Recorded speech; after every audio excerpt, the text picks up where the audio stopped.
আপনার ডাইনিং টেবিলে লুকিয়ে আছে মিলিটারি গ্রেড বোমা। 99% মানুষ এই রহস্য জানে না। আসসালামু আলাইকুম। আপনারা দেখছেন আজকের পৃথিবীর সেই ফল যা 10,000 বছর ধরে আমাদের খাদ্য তালিকায় আগুন ধরিয়ে রেখেছে। সেটি হলো মরিচ। শুনুন, এর ঝাল কিন্তু স্বাদ নয়, এটা হলো আপনার মস্তিষ্কের সাথে এক ধরনের রাসায়নিক যুদ্ধ। এই যুদ্ধের নায়ক হলো ক্যাপসাইসিন।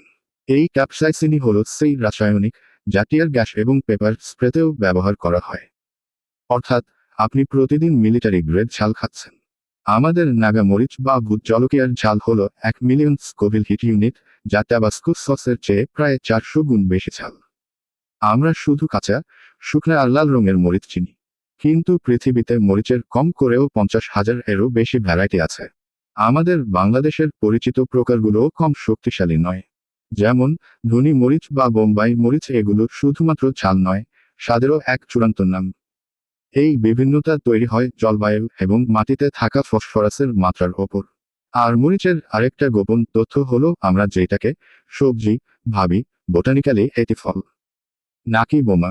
এইবার আসুন সবচেয়ে গোপন প্রশ্নে, কাঁচা মরিচ কেন লাল হয়? এটা কোনো জাদু নয়। সবুজ মরিচে থাকে ক্লোরোফিল। যখন মরিচ পাকতে শুরু করে, তখন ক্লোরোফিল ভেঙে গিয়ে ক্যারোটিনয়েডস নামের এক উপাদান তৈরি হয়। এই ক্যারোটিনয়েডসই মরিচকে লাল রং দেয়। লাল মরিচ মানে সেটি এখন সম্পূর্ণ পাকানো এবং এর ক্যাপসাইসিনের মাত্রা চূড়ান্ত হয়েছে। আর যখন আমরা শুকনা মরিচ তৈরি করি, তখন এর জলীয় অংশ বের হয়ে যাওয়ায় এর ভেতরকার ফ্লেভার কম্পাউন্ডস ঘনীভূত হয়।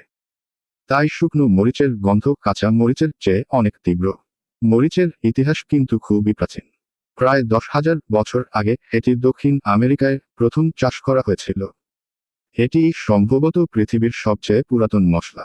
স্বাস্থ্যের দিক থেকে মরিচ হলো এক পাওয়ারহাউস, যা আমলকির মতোই।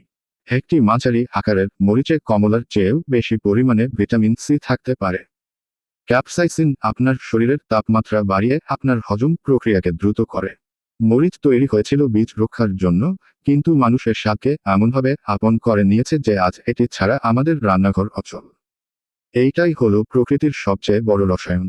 আসুন এই বিস্ময়কে শেয়ার করে সবাইকে জানার সুযোগ দিই। আপনারা সবাই সুস্থ থাকবেন, ভালো থাকবেন। আসসালামু আলাইকুম।